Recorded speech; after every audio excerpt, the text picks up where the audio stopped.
So Jesus asks his disciples, chapter 16, he says, "Who do you all say that I am?" And Peter comes up with the right answer, it seems. He says, "Well, you're the Messiah. You're the Son of the living God."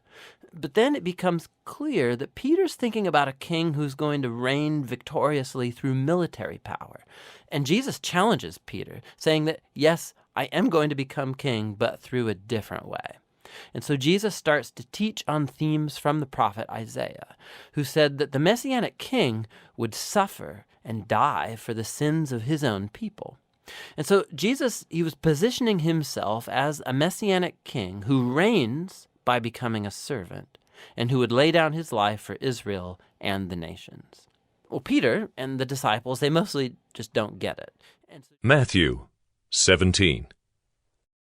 And after 6 days Jesus took with him Peter and James and John his brother, and led them up a high mountain by themselves.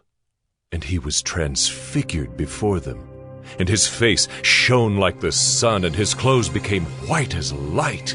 And behold, there appeared to them Moses and Elijah talking with him. And Peter said to Jesus, "Lord, it is good that we are here. If you wish, I will make 3 tents here, one for you, one for Moses, and one for Elijah." He was still speaking when, behold, a bright cloud overshadowed them, and a voice from the cloud said, "This is my beloved Son, with whom I am well pleased. Listen to him." When the disciples heard this, they fell on their faces and were terrified. But Jesus came and touched them, saying, "Rise, and have no fear." And when they lifted up their eyes, they saw no one but Jesus only. And as they were coming down the mountain, Jesus commanded them, "Tell no one the vision until the Son of Man is raised from the dead." And the disciples asked him, "Then why do the scribes say that first Elijah must come?" He answered, "Elijah does come, and he will restore all things. But I tell you that Elijah has already come, and they did not recognize him, but did to him whatever they pleased. So also the Son of Man will certainly suffer at their hands."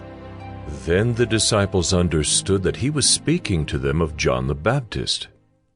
And when they came to the crowd, a man came up to him and, kneeling before him, said, "Lord, have mercy on my son, for he is an epileptic and he suffers terribly. For often he falls into the fire and often into the water. And I brought him to your disciples, and they could not heal him." And Jesus answered, "O faithless and twisted generation, how long am I to be with you? How long am I to bear with you? Bring him here to me." And Jesus rebuked the demon, and it came out of him, and the boy was healed instantly. Then the disciples came to Jesus privately and said, "Why could we not cast it out?" He said to them, "Because of your little faith. For truly I say to you, if you have faith like a grain of mustard seed, you will say to this mountain, 'Move from here to there,' and it will move, and nothing will be impossible for you." As they were gathering in Galilee, Jesus said to them, "The Son of Man is about to be delivered into the hands of men, and they will kill him, and he will be raised on the 3rd day." And they were greatly distressed. When they came to Capernaum, the collectors of the 2 drachma tax went up to Peter and said, "Does your teacher not pay the tax?" He said, "Yes." And when he came into the house, Jesus spoke to him first, saying, "What do you think, Simon? From whom do kings of the earth take toll or tax? From their sons or from others?" And when he said, "From others?" Jesus said to him, "Then the sons are free. However, not to give offense to them, go to the sea and cast a hook and take the first fish that comes up. And when you open its mouth, you will find a shekel. Take that and give it to them for me and for yourself." It begins with a crucial conversation. Jesus takes the disciples aside and he asks, "Who do you all say that I am?" And Peter speaks up saying, "You're the Messiah." But it becomes clear that for Peter, this means that Jesus is a victorious military king from the line of David who will rescue Israel from the Romans. But for Jesus to be the Messiah means that he's the suffering servant king of Isaiah 53, who will bring God's rule by giving up his life in Jerusalem. And the disciples, they don't get it. They think following King Jesus is going to mean fame and status and importance, and Jesus makes it clear that following him is actually like dying, like carrying your own cross. It means rejecting violence and pride and selfishness and giving one's life out for others in acts of service and love. He has the same conversation with them 2 more times, and it all culminates in Jesus' important statement that the Son of Man did not come to be served, but to become a servant and give his life as a ransom for many. The disciples still don't get it. They respond in confusion and fear. And so here in Act 2, Mark has placed another key story that echoes the book's introduction. Jesus takes 3 of his disciples up to a mountain, and he's suddenly transformed. He's radiating with light and glory, and a cloud envelops them. Now, this is just like the glory of the God of Israel that showed up long ago on Mount Sinai. And then the 2 prophets who stood in God's presence on Mount Sinai, Moses and Elijah, they appear next to Jesus as God announces again, "This is my beloved Son." Now, by placing this story in the middle of all these conversations in Act 2, Mark is making an astounding claim that Jesus, God's Son, is the physical embodiment of God's own glory. And in Jesus, the glorious God of Israel is going to become king by suffering and dying for the sins of his own people. It's a puzzling claim that confuses and scares the disciples as they leave the mountain. Mark 9. And he said to them, Truly I say to you, there are some standing here who will not taste death until they see the kingdom of God, after it has come with power. And after 6 days Jesus took with him Peter and James and John, and led them up a high mountain by themselves. And he was transfigured before them, and his clothes became radiant, intensely white, as no one on earth could bleach them. And there appeared to them Elijah with Moses, and they were talking with Jesus. And Peter said to Jesus, Rabbi, it is good that we are here. Let us make 3 tents, one for you, and one for Moses, and one for Elijah. For he did not know what to say, for they were terrified. And a cloud overshadowed them, and a voice came out of the cloud. This is my beloved Son. Listen to him. And suddenly, looking around, they no longer saw anyone with them but Jesus only. And as they were coming down the mountain, he charged them to tell no one what they had seen until the Son of Man had risen from the dead. So they kept the matter to themselves, questioning what this rising from the dead might mean. And they asked him, Why do the scribes say that first Elijah must come? And he said to them, Elijah does come first to restore all things. And how is it written of the Son of Man that he should suffer many things and be treated with contempt?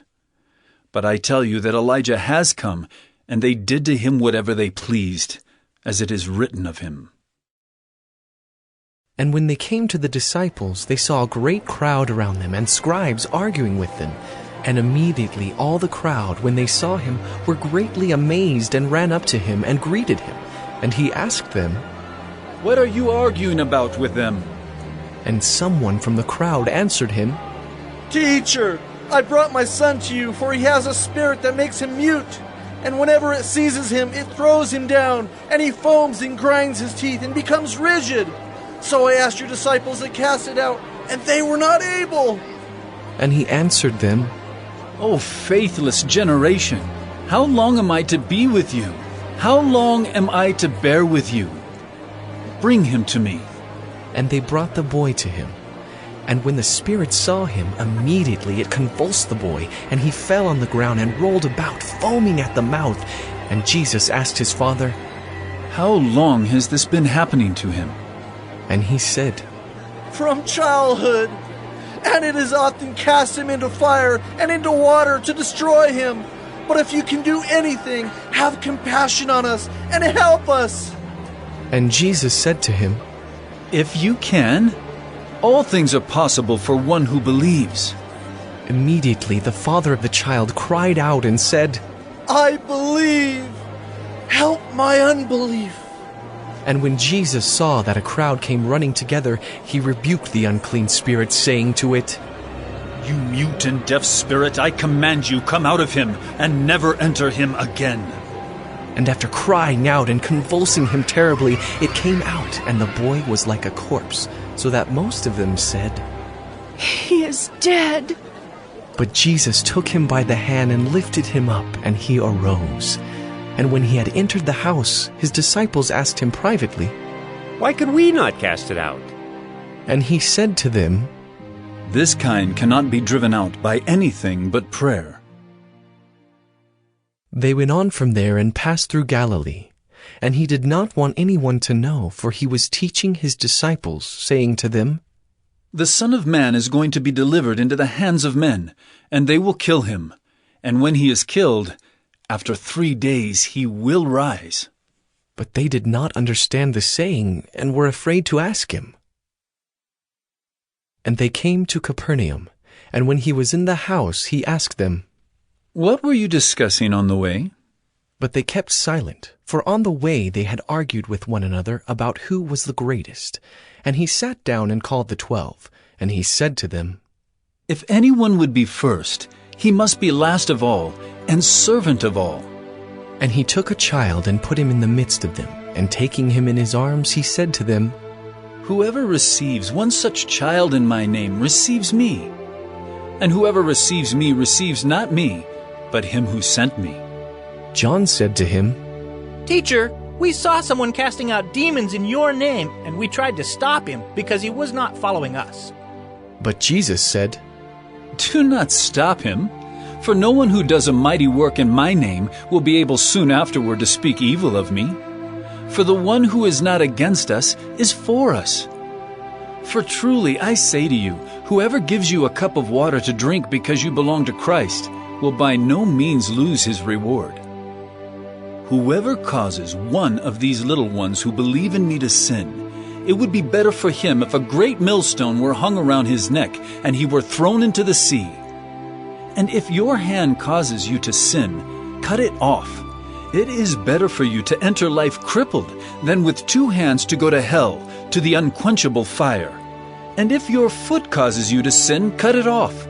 It is better for you to enter life lame than with 2 feet to be thrown into hell. And if your eye causes you to sin, tear it out.